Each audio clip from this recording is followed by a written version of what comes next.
आज हमार बउआ के कटी है केश तोरा दे बऊ नानी के कटौती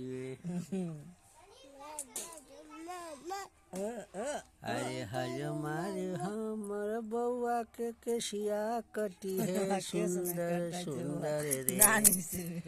अरे तोरा निछावर में दे बऊ हज हमारे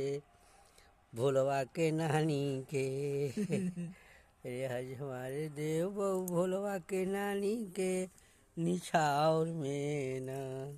नहीं तकी ना अरे भोलवा के देव बहू नानी के तेरा निछावर में ना